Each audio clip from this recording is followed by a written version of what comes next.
Okay, today we're going to be making authentic Japanese style ramen, and what we're going to be doing is starting with the stock. And the first thing that we need to do with the stock is to be able to roast 5 pounds of pork bones. Now, they'll be hard to get a hold of. You probably want to talk to your grocer in advance, several days, or oftentimes they'll have those at the Asian market.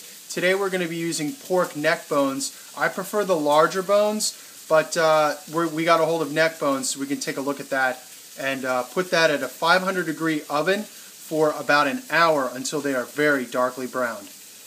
So as you can see here, we have the pork bones. This is 5 pounds of pork bones, and we're going to be throwing those in the oven at 500 degrees. Now, we got our pork, and we're going to be putting our pork into a 500-degree oven. As you can see, I've got it on convection. I'm going to heat mine a little bit higher because my oven goes a little bit low. But now I'll just take these and put them right into the oven at 500 degrees. And away it goes. I will put them all in. Alright, now we have the pork in the oven, and we're going to be cooking that for about an hour at 500 degrees. Cook that until it is very nice and brown. If for some reason it doesn't get brown, then you've not cooked it long enough or hot enough. That can be a problem with some ovens. They don't really actually get as high enough temperature as you need. You need a very hot temperature, and it should be very darkly caramelized brown when it's finished. Okay, the next step is to make one of the condiments. As you can see, I've got fresh garlic here that's been peeled, and we've got hot peppers that we bought this way. As you can see, they're the long skinny kind. They are kind of like the heat of a jalapeno. I just dice them up like this, put them into a blender, and puree 50-50. You can also use the tiny Thai chili red peppers, and they will produce a much hotter paste. Alright, so we've got 12 cloves of garlic and several chilies, and we're going to puree that up.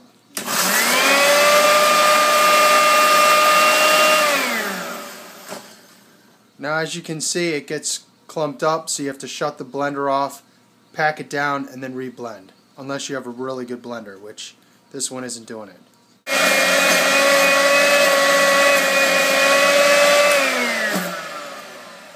Okay, we've got a nice sauce here, and as you can look down and see, it's a nice pastiness. We're going to be putting that out into little bowls to serve as condiments.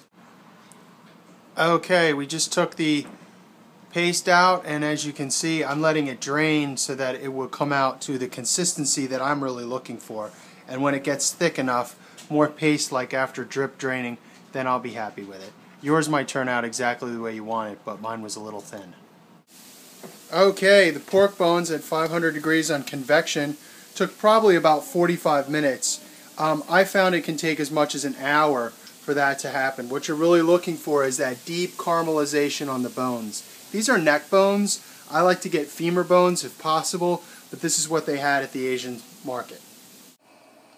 Okay, so I have a 5-gallon stock pot here, and in that I put all the pork bones, 16 cups of water, celery, shallots, about 2 inches of ginger, all the bones, and about 2 pounds of chicken gizzards, just to give it a little more flavor, and some green onions. And so this is just a basic stock, and we will let this come to a boil and then simmer that at low for about an hour and a half to 2 hours until all the flavors have been developed. Okay, so the stock has been finished boiling, and what I did is I strained out all the meat, and I'm going to pick all the meat off and set that aside and just put that in the bottom of the bowl with the soup noodles.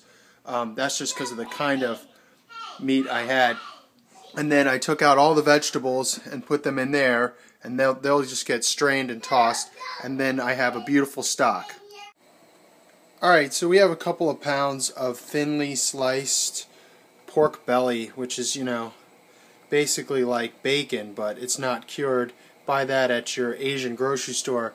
And in order to keep the stock from getting very fatty, I'm just going to fry that up, as you can see right here, in a fry pan very quickly, and then set that aside to be put on top of the soup. Okay, so this is the miso paste. We'll be putting probably a cup of this in there. It's really all to taste and to color, so you can adjust as the size of your stock. So usually maybe if you have 6 or 8 cups, that would be like maybe a quarter cup of miso. So we're just going to guesstimate this today. Alright, so here's our white miso, and we're just going to gently stir that into the pot, slowly making sure that you don't touch it down at the bottom and scrape it up off the bottom. So after you mix it in there, you'll be able to feel those lumps completely dissolve, and it'll make a nice smooth consistency. Alright, so here you have our ingredients. We have negi, we've got nori cut up there, we've got eggs, ramen noodles that we got from the store. These are pre-cooked style. Over here, those are the ones that I've cooked, and you can see they're steaming there. We've got our little bok choy that we're going to simmer for about a minute in boiling water before we throw it in.